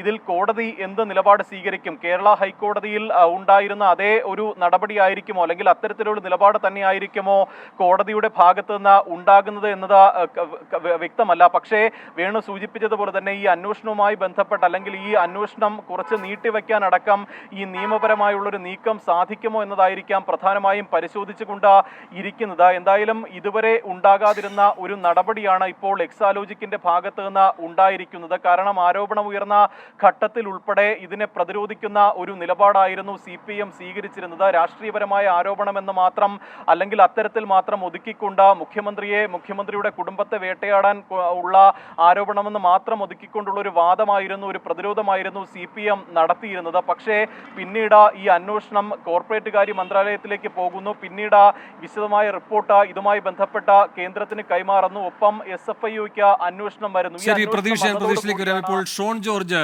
ടെലിഫോൺ ലൈനിലുണ്ട് ഇതിൽ പ്രതികരിക്കാൻ. ഷോൺ ജോർജ്, വീണ കർണാടക ഹൈക്കോടതിയെ സമീപിച്ചിരിക്കുകയാണ് ഈ അന്വേഷണത്തിനെതിരെ. എന്താണ് പ്രതികരണം? കഴിഞ്ഞ ഒരു 6 മാസമായിട്ട് നമ്മൾ ഏറ്റവും അധികം കേരള സമൂഹം കേട്ടിട്ടുള്ള ഒരു 2-3 പ്രശസ്തമായ ഡയലോഗുകളുണ്ട്. മടിയിൽ കനമുള്ളവനെ ഭയപ്പെടാനുള്ളൂ, എന്റെ കൈകൾ പരിശുദ്ധമാണ്, എന്റെ തല പൊങ്ങിയിരിക്കും. ഇങ്ങനെ കുറെ കാര്യങ്ങൾ മുഖ്യമന്ത്രി നമ്മുടെ മുമ്പിൽ പറഞ്ഞിരുന്നു. ഈ മടിയിൽ കനമില്ലാത്ത കൈകൾ ശുദ്ധമായ വ്യക്തി എന്തിനാണ് അന്വേഷണത്തെ ഭയപ്പെടേണ്ടത്? ഇന്നത്തെ ഈ ഒരു ഒറ്റ ഹർജി വഴി, ഇന്നലെ KSIDCയുടെ പേരിലാണ് മുഖ്യമന്ത്രി ഹർജി കൊടുത്തത്. ഇന്ന് അത് തള്ളിപ്പോയ സാഹചര്യത്തിൽ ഇന്ന് ബാംഗ്ലൂർ ഹൈക്കോടതിയിൽ എക്സാലോജിക്കിന്റെ പുറത്ത് പുറംമൂടി അഴിച്ച് എക്സാലോജിക്ക് ഇന്ന് ഹൈക്കോടതിയെ സമീപിക്കേണ്ട സാഹചര്യത്തിലേക്ക് എത്തിയിരിക്കുന്നു. അപ്പോ എന്തൊക്കെയാണ് അവരുടെ കയ്യിൽ ഗുരുതരമായ അന്വേഷണത്തിലേക്ക് പോകുന്നു. അന്വേഷണത്തിൽ ഇന്നലെയും മിനിങ്ങാന്നുമായി CMRലും KSIDCയിലും നടന്ന റെയ്ഡിൽ അവർക്കെതിരെ ശക്തമായ തെളിവുകൾ കിട്ടിയിട്ടുണ്ട് എന്ന് ബോധ്യത്തിന്റെ അടിസ്ഥാനത്തിലാണല്ലോ ഇത്തരത്തിലുള്ള ഒരു നീക്കം സ്വാഭാവികമായിട്ടും എക്സാലോജിക് സൊല്യൂഷൻസിന്റെ ഭാഗത്ത് നടത്തുന്നത്. പക്ഷെ ഞാൻ പ്രതീക്ഷിക്കുന്നത് ഒരിക്കലും കോടതിയുടെ പരിഗണന ഇരിക്കുന്ന വിഷയത്തിൽ അഭിപ്രായം പറയാൻ ശരിയല്ല. പക്ഷെ ഇതൊന്നും വിലപ്പോവില്ല എന്നുള്ളതാണ് എന്റെ വിശ്വാസം. ഷോൺ, കർണാടക ഹൈക്കോടതിയാണ് സമീപിച്ചിരിക്കുന്നത് എക്സാലോജിക്ക്. അതെ, അത് അവരുടെ ജൂറിസ്ഡിക്ഷൻ അനുസരിച്ച് കർണാടകയിൽ രജിസ്റ്റർ ചെയ്തിട്ടുള്ള ഒരു കമ്പനിയാണല്ലോ എക്സാലോജിക്. അപ്പൊ സ്വാഭാവികമായിട്ടും അവർക്ക് അതനുസരിച്ച് കർണാടകയിൽ സമീപിക്കാം, അതിന് തെറ്റൊന്നുമില്ല. ഇപ്പോ ഈ KSIDCയുടെ ആവശ്യം കേരള ഹൈക്കോടതി തള്ളുകയുണ്ടായി. സ്വാഭാവികമായും ഇൻട്രീം പ്രയർ തള്ളി. അതെ, സ്വാഭാവികമായും ഈ എക്സാലോജിക്കിനോടും അന്വേഷണത്തോട് സഹകരിക്കുമെന്ന് പറയാനല്ലേ ന്യായമായും കോടതി മുതിരുക? ഞാനൊരു അഭിഭാഷകനും കൂടെ, ഞാൻ കോടതിയുടെ പരിഗണിക്കുന്ന വിഷയത്തിൽ നാളെ കോടതി എന്ത് പറയുമെന്ന് പറയുന്നത് തന്നെ ശരിയല്ല. പക്ഷേ ഞാൻ പറഞ്ഞില്ല, എന്റെ പ്രതീക്ഷ ഞാൻ പങ്കുവച്ചല്ലോ. ഇതൊന്നും വിലപ്പോവില്ല എന്ന് തന്നെയാണ് എന്റെ പ്രതീക്ഷ. ഷോൺ, ഒരു കാര്യമുണ്ട്. ഇപ്പോ കേന്ദ്ര സർക്കാരുമായി ഏറ്റുമുട്ടാൻ പോകുന്നില്ല മുഖ്യമന്ത്രി, അതിന് കാരണം വീണയ്ക്കെതിരായി അന്വേഷണം വരുമെന്നത് കൊണ്ടാണ് എന്നൊക്കെയുള്ള വാദഗതികളുണ്ട്. അതേസമയം ഇപ്പോൾ ഈ ഹർജിയിൽ എതിർകക്ഷി കേന്ദ്ര സർക്കാരാണ്, SFIOയുടെ ഉദ്യോഗസ്ഥരാണ്. അപ്പോൾ കേന്ദ്രവുമായി മുഖ്യമന്ത്രിയുടെ മകൾ മുഖാമുഖം നിയമയുദ്ധത്തിന് പോവുകയാണ്. തീർച്ചയായിട്ടും ആണല്ലോ. അല്ല, ഒളിച്ചോടുന്നില്ല, നിയമപരമായ യുദ്ധമാണ്. അല്ല, കേന്ദ്രത്തിന്റെ ഭാഗത്ത് നിന്ന് തിരിച്ചും കഴിഞ്ഞ 4-5 ദിവസമായി നമ്മൾ കണ്ടുകൊണ്ടിരിക്കുകയല്ലേ. തീർച്ചയായിട്ടും SFIOയുടെ അന്വേഷണത്തിൽ ഏതെങ്കിലും തരത്തിലുള്ള വിട്ടുവീഴ്ചയുള്ളതായിട്ട് നിങ്ങൾക്ക് തോന്നുന്നു? കൃത്യമായ അന്വേഷണം നടക്കുമെന്ന് ഏറെ വിശ്വസിക്കുന്ന ആളാണ് ഞാൻ. എന്തായാലും ഇപ്പോ താങ്കൾ പ്രാഥമികമായി വിലയിരുത്തുന്നത് അന്വേഷണത്തിലൂടെ എന്തെങ്കിലുമൊക്കെ കാര്യങ്ങൾ പുറത്തു വരുമെന്ന ആശങ്ക വീണയ്ക്കുണ്ട്, എക്സാലോജിക്കിനുണ്ട്. അതുകൊണ്ട് നിയമപരമായ തടസ്സവാദങ്ങൾ ഉന്നയിക്കുന്നു, അങ്ങനെയാണോ കാണുന്നത്? ഞാനൊരു കാര്യം പറയട്ടെ. ഇപ്പൊ ഇന്ന് ഈ ആഴ്ച തന്നെ ഇത് എത്രാമത്തെ 3ാമത്തെ വർക്കിംഗ് ഡേ ആണ്. ഇപ്പോഴത്തെ സാഹചര്യത്തിൽ ഞാൻ ഈ ഓർഡർ ഇറങ്ങിയ ഡേറ്റ് എന്നാണ്? 31-ാം തീയതിയാണ്. അപ്പോ റെയ്ഡ് തുടങ്ങിയതിന് ശേഷം KSIDCയിൽ എത്തിയതിനു ശേഷം അവർക്ക് എന്തൊക്കെയാണ് ഇവർ ഭയപ്പെടുന്ന രേഖകൾ അത് SFIOയുടെ കയ്യിൽ എത്തിയെന്ന് ബോധ്യപ്പെട്ടതിന്റെ അടിസ്ഥാനത്തിലല്ലേ ഇന്നിപ്പോ നമ്മൾ പറയാം. ഇന്ന് 8-ാം തീയതിയാണ് ഈ ഓർഡർ SFIOയുടെ ഇറങ്ങിയത്. ഈ ഓർഡർ ഇറങ്ങിയിട്ട് 31-ലാണ് ഈ ഓർഡർ വന്നിട്ടുള്ളത്. 8 ദിവസം എന്തിനാണ് വെയിറ്റ് ചെയ്തത്? ഇവർക്ക് 2-ാം തീയതി 3-ാം തീയതി ഫയൽ ചെയ്യാറുണ്ടല്ലോ. അപ്പോ അന്വേഷണം കൃത്യമായ ദിശയിലേക്ക് പോകുന്നു എന്ന ബോധ്യത്തിന്റെ അടിസ്ഥാനത്തിൽ തന്നെയാണ് ഇന്ന് ഏത് വിധേനയും ഇത് തടസ്സപ്പെടുത്തുക. ഇന്നലെ ഒരു ശ്രമം നടന്നു, അത് വിജയിച്ചില്ല. അപ്പോ ഇവരെപ്പോഴും ചലഞ്ച് ചെയ്യുന്നത് സ്വാഭാവികമായും SFIOയുടെ എൻക്വയറി ഓർഡറിനെയാണ്. അതാ അവിടെ ചലഞ്ച് ചെയ്താലും എവിടെ ചലഞ്ച് ചെയ്താലും കേരളത്തിൽ നടക്കില്ല എന്ന് മനസ്സിലായി ബാംഗ്ലൂർ ഹൈക്കോടതിയെ സമീപിച്ചു. ശരി, നന്ദി ഷോൺ ജോർജ് പ്രതികരിച്ചതിന്. SFIOയുടെ അന്വേഷണത്തിനെതിരെ എക്സാലോജിക്ക് കർണാടക ഹൈക്കോടതിയെ സമീപിച്ചിരിക്കുകയാണ്, ഹർജി നൽകിയിരിക്കുകയാണ്. വിശദാംശങ്ങളാണ് MG പ്രതീഷ് തിരുവനന്തപുരത്ത് നൽകിയത്. ഇനി മാർക്കറ്റ് വ്യൂ സൂര്യശ്രീ ചേരും. DBFS മാർക്കറ്റ് വ്യൂ സമർപ്പിക്കുന്നത് DBFS wealth management and non banking finance.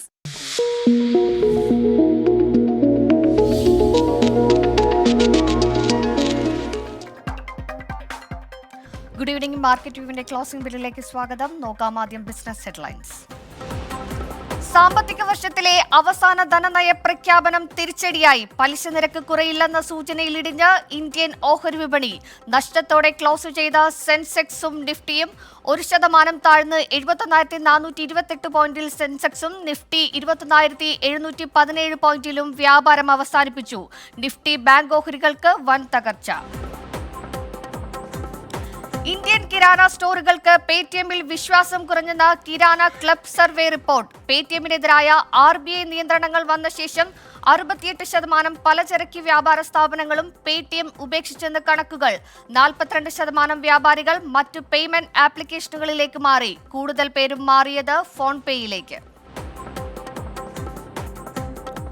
രാജ്യത്തെ ആഭ്യന്തര യാത്രയ്ക്കായി 13 വിമാനത്താവളങ്ങളിൽ ഡിജി യാത്ര സ്ഥാപിച്ചെന്ന് വ്യോമയാന മന്ത്രി ജ്യോതിരാദിത്യ സിന്ധ്യ. നടപ്പുവർഷം അവസാനത്തോടെ 38 വിമാനത്താവളങ്ങളിലേക്കും സൗകര്യം വ്യാപിപ്പിക്കുമെന്ന് മന്ത്രി.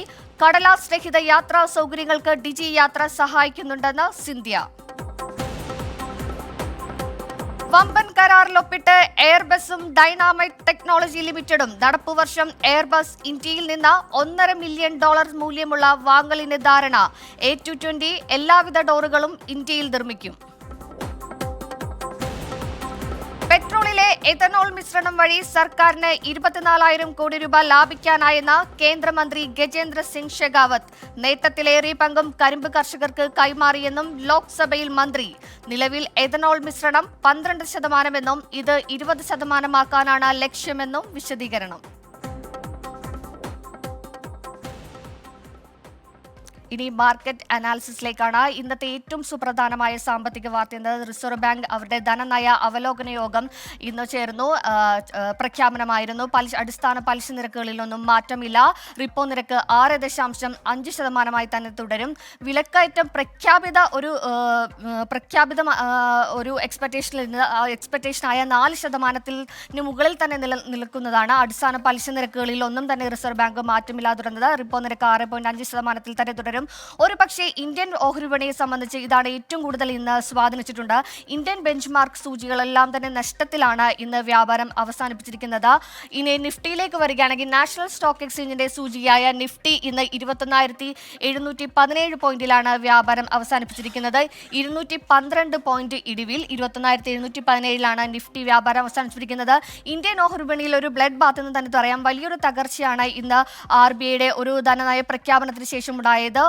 വലിയ രീതിയിൽ ഓട്ടോ ബാങ്ക് ഓഹരികളിലൊക്കെ തന്നെ വലിയൊരു വിൽപ്പന സമ്മർദ്ദം നേരിട്ടു. നിഫ്റ്റി സൂചികളിലൊക്കെ തന്നെ ഒരു നെഗറ്റീവ് നോട്ടിലാണ് വ്യാപാരം അവസാനിപ്പിച്ചിരിക്കുന്നത്. ഏറ്റവും കൂടുതൽ നഷ്ടമുണ്ടായിരിക്കുന്നത് നിഫ്റ്റി ബാങ്കിലാണ്. നിഫ്റ്റി ബാങ്ക് 806 പോയിന്റ് ഇടിവിൽ 45,012 പോയിന്റിലാണ് നിഫ്റ്റി ബാങ്ക് ഇന്ന് വ്യാപാരം അവസാനിപ്പിച്ചിരിക്കുന്നത്. Nifty bank mid cap small cap സൂചികളിൽ ഒക്കെ തന്നെ നെഗറ്റീവ് നോട്ടിലാണ് വ്യാപാരം അവസാനിപ്പിച്ചിരിക്കുന്നത്. ഇനി സെൻസെക്സിലേക്ക് വരികയാണെങ്കിലും ബോംബെ സ്റ്റോക്ക് എക്സ്ചേഞ്ചിന്റെ സൂചികയായ സെൻസെക്സും ഇന്ന് വലിയ രീതിയിൽ ഒരു നഷ്ടത്തെ അഭിമുഖീകരിച്ചിരിക്കുകയാണ്. 723 പോയിന്റ് നഷ്ടത്തിൽ 71,428 പോയിന്റിലാണ് ഇന്ന് സെൻസെക്സിൽ വ്യാപാരം അവസാനിപ്പിച്ചിരിക്കുന്നത്. ഏറ്റവും കൂടുതൽ വിൽപ്പന സമ്മർദ്ദം നേരിട്ടത് സ്വകാര്യ ബാങ്കുകളുടെ ഓഹരികളെയാണ്. വലിയ രീതിയിലുള്ള ഒരു വിൽപ്പന സമ്മർദ്ദം അത് നമ്മുടെ ഇന്ത്യൻ ഓഹരി വിപണിയിലേക്ക് ബാധിച്ചു എന്ന് തന്നെ പറയാം. ആ ഒരു രീതിയിലാണ് ഇന്ന് നെഗറ്റീവ് നോട്ടിൽ ഇന്ന് വ്യാപാരം അവസാനിപ്പിച്ചിരിക്കുന്നത് ഇന്ത്യൻ ഓഹരി വിപണികൾ. ഇത്തരത്തിൽ ഓട്ടോ അതുപോലെ തന്നെ ബാങ്ക് ഓഹരികളിലുണ്ടായ ഒരു വിൽപ്പന സമ്മർദ്ദം അത് ഇന്നത്തെ ഇന്ത്യൻ ഓഹരി വിപണിയിൽ ഒരു നെഗറ്റീവ് നോട്ടിലേക്ക് ഒരു ബ്ലഡ് ബാത്തിലേക്ക് ഇന്ത്യൻ വിപണിയെ കൊണ്ടുപോയിരിക്കുകയാണ്. ഇനി DBFSന്റെ മാനേജിംഗ് ഡയറക്ടർ ഇന്ന് മാർക്കറ്റ് വ്യൂവിൽ നമ്മളോടൊപ്പം അതിഥിയായി ചേരുകയാണ്. ശ്രീ പ്രിൻസ് ജോർജ് ആണ് നമ്മളോടൊപ്പം അതിഥിയായി ചേരുന്നത്. Good evening Shri Prince George. ഇന്ന് ധനനയ പ്രഖ്യാപനത്തിന് ശേഷം RBIയുടെ ഒരു ധനനയ പ്രഖ്യാപനത്തിന് ശേഷം വലിയൊരു ഇടിവാണ് ഇന്ത്യൻ മാർക്കറ്റിലുണ്ടായത്.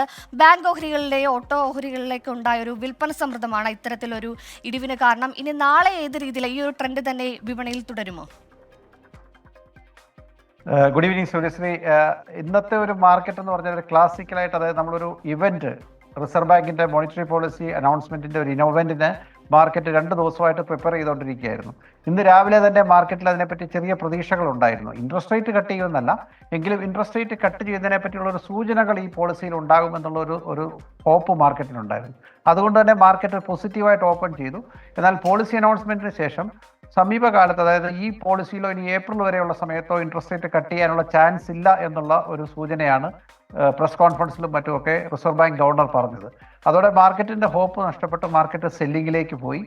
ബാങ്ക് ഓഹരികൾ, ഇപ്പോൾ നേരത്തെ പറഞ്ഞ പോലെ ബാങ്ക് ഓഹരികളിലാണ് വലിയ തോതിലുള്ള സെല്ലിംഗ് ഉണ്ടായത്. എന്നാൽ ചില ബാങ്ക് ഓഹരികൾ, സ്റ്റേറ്റ് ബാങ്ക് പോലെയുള്ള ഓഹരികളും മാർക്കറ്റ് ക്ലോസ് ചെയ്യുന്ന സമയത്ത് റിലയൻസ്, DLF പോലെയുള്ള ഓഹരികൾ, ഹെവി വെയ്റ്റ്സ് ആയിട്ടുള്ള ചില ഓഹരികളിൽ കുറച്ചൊരു ബൈങ് വന്ന് ഒരു പോസിറ്റീവ് റിട്ടേണിലേക്ക് വന്നുകൊണ്ടാണ് ഇൻഡെക്സ് ഈ ലെവലിൽ നിന്ന്, അല്ലെങ്കിൽ കുറച്ചുകൂടി ഇൻഡെക്സ് താഴേക്ക് വരുമായിരുന്നു. എന്തുകൊണ്ടാണ് മാർക്കറ്റ് താഴേക്ക് വരുന്നതെന്ന് ചോദിച്ചാൽ മാർക്കറ്റിന് ചെറിയ ടെക്നിക്കൽ റീസൺ ആണ്. കാരണം ഈ റിസർവ് ബാങ്കിന്റെ ക്രെഡിറ്റ് പോളിസിയോടുകൂടി മിക്കവാറും ഉള്ള ന്യൂസുകളെല്ലാം വന്നു കഴിഞ്ഞു. ഇപ്പോൾ അടുത്ത ഒരു 2-3 ആഴ്ചത്തേക്ക് മേജറായിട്ടുള്ള ന്യൂസുകളൊന്നും ഇനി വരാനില്ല. അതുകൊണ്ട് തന്നെ മാർക്കറ്റിൽ ഇനി ഒരു വലിയൊരു അപ്വേർഡ് മൂവ്മെന്റ് ഉള്ള സ്കോപ്പ് ഇല്ല എന്നുള്ള രീതിയിൽ ട്രേഡേഴ്സ് അവരുടെ പൊസിഷൻസ് ഓഫ്ലോഡ് ചെയ്യുകയാണ്. ട്രേഡേഴ്സ് എന്ന് പറയുന്ന ആളുകൾ കുറച്ചേറെ സ്റ്റോക്കുകൾ ഇങ്ങനെ ഈ ക്വാർട്ടർലി റിസൾട്ടുകളും മറ്റുമൊക്കെ വരുന്നതുകൊണ്ട് ഹോൾഡ് ചെയ്യുന്നുണ്ടായിരുന്നു. അപ്പോൾ അതിൻ്റെ ഒരു സെല്ലിംഗ് പ്രഷറാണ് മാർക്കറ്റിൽ കാണുന്നത്. എനിക്ക് തോന്നുന്നത് മാർക്കറ്റ് ഒരു കൺസോൾട്ടേഷൻ, മൈൽഡ് നെഗറ്റീവ് ഒരു ഔട്ട്ലുക്കാണ് ഇപ്പോഴുള്ളത്. എന്ന് പറഞ്ഞാൽ വലിയ തോതിൽ മാർക്കറ്റിന് റാലി ചെയ്യാനുള്ള ന്യൂസുകളൊന്നുമില്ല മാർച്ച് 15 വരെ. അതുകൊണ്ട് തന്നെ 20,000-ന് മുകളിലേക്ക് മാർക്കറ്റ് പെട്ടെന്ന് റാലി ചെയ്യുമെന്ന് നമ്മൾ പ്രതീക്ഷിക്കുന്നില്ല. എന്നാൽ വലിയ തോതിൽ താഴേക്ക് വരേണ്ട കാര്യങ്ങളുമില്ല. കാര്യം ഇന്ത്യയുടെ ലോങ് ടേം ഔട്ട്ലുക്ക് വളരെ നല്ലതാണ്. അതുകൊണ്ട് മൈൽഡ് കറക്റ്റീവ് നെഗറ്റീവ് ഫേസിലാണ് മാർക്കറ്റ് അടുത്ത 5-8 ദിവസങ്ങളിൽ മൂവ് ചെയ്യാനായിട്ടുള്ള ചാൻസ്. വലിയ കയറ്റങ്ങൾ പ്രതീക്ഷിക്കേണ്ട എന്നുള്ളതാണ് എൻ്റെ വ്യൂ. നന്ദി. ശ്രീ പ്രിൻസ് ജോർജാണ് മാർക്കറ്റ് വ്യൂവിൽ അതിഥിയായി ചേർന്നത്. മാർക്കറ്റിൽ ഇനിയും അടിസ്ഥാന പലിശ നിരക്കുകളിൽ വരും കാലങ്ങളിലൊന്നും മാറ്റമുണ്ടാകില്ല എന്നുള്ള ഒരു അനുമാനമായിരിക്കാം ഇത്തരത്തിൽ മാർക്കറ്റ് ഡൗണിലേക്ക് പോകാൻ കാരണം. ഇന്നത്തെ മാർക്കറ്റ് വ്യൂ അവസാനിക്കുന്നു. ഇനി നാളെ 9:30 കാണാം. നന്ദി.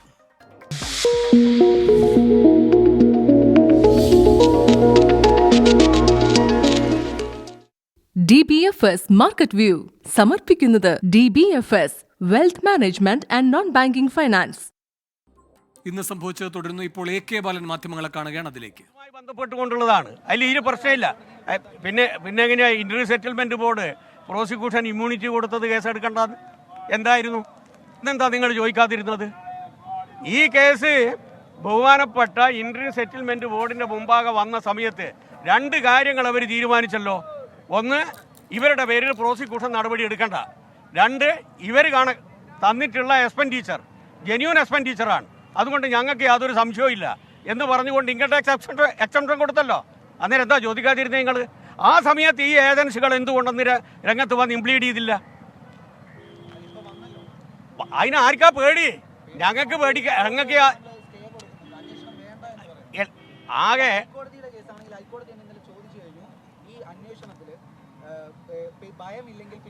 അത് കേസ് IDസിനോട് ചോദിച്ചു വന്നോട്ടെ. അതുകൊണ്ടെന്താ ഇവർക്കൊരവകാശമല്ലേ? അത് ഇവർക്കൊരവകാശമല്ലേ? ഞാനുമായി ബന്ധപ്പെട്ടുകൊണ്ടുള്ളൊരു കേസ് ബഹുമാനപ്പെട്ട ഹൈക്കോടതിയുടെ മുമ്പാകെ നിൽക്കുന്ന സമയത്ത്, വേറെ ഒരു ഏജൻസി ഇതുമായി ബന്ധപ്പെട്ടുകൊണ്ട് അന്വേഷിക്കുന്ന സമയത്ത് ആൾറെഡി ഒരു ഡിസിഷൻ അനങ്ങാട്ടേക്ക് ഹൈക്കോടതിയുടെ ഭാഗത്ത് ഉണ്ടാക്കുന്ന സമയത്ത് എൻ്റെ അവകാശമല്ലേ അത്? നിങ്ങൾക്കെതിരായിട്ടുള്ളൊരു കേസ് ഞാൻ കൊടുക്കുക, അതുമായിട്ട് ബന്ധപ്പെട്ട് കേസ് പെൻഡിങ്ങിൽ കിടക്കുന്ന സമയത്ത് ഒരു ഏജൻസിയെ കൊണ്ടുവന്നിട്ട് അന്വേഷിപ്പിക്കുക എന്ന് പറഞ്ഞു കഴിഞ്ഞാൽ അത് തെറ്റാണെന്ന് നിങ്ങൾ പറയില്ലേ? എന്തായാലും ഞാൻ വ്യക്തത ഒരു ഭയമില്ല. കാരണം എന്താണെന്നറിയോ? ഇതിലാകെ വരാൻ പോകുന്നത് 1.72 കോടിയുടെ അടുവ്, 1,72,00,000 അതിന് ഇൻകം ടാക്സും കൊടുത്തിട്ടുണ്ട്, അതുപോലെ തന്നെ GSTയും കൊടുത്തിട്ടുണ്ട്. ആകെയുള്ള ക്വസ്റ്റ്യൻ എന്താ? ആകെയുള്ള പ്രശ്നം എന്താ? വാങ്ങിയ സർവീസിനനുസരിച്ചിട്ടല്ല കാശ് വാങ്ങിയെന്നാണ്. അത് തെളിയിക്കേണ്ടവർക്ക് തെളിയിച്ചോളാം, തെളിയിക്കേണ്ട ആൾക്കാർ. അതിനെപ്പറ്റി നിങ്ങൾ വേദനണ്ട. ഈ SFIയുടെ അന്വേഷണത്തിനെതിരെ എക്സാലോജിക്ക് കർണാടക ഹൈക്കോടതിയെ സമീപിച്ചതേ പറ്റിയുള്ള പ്രതികരണമാണ് AK ബാലൻ നടത്തുന്നത്. ഇതോടെ ഇന്ന് സംഭവിച്ച പൂർണ്ണമാകുന്നു.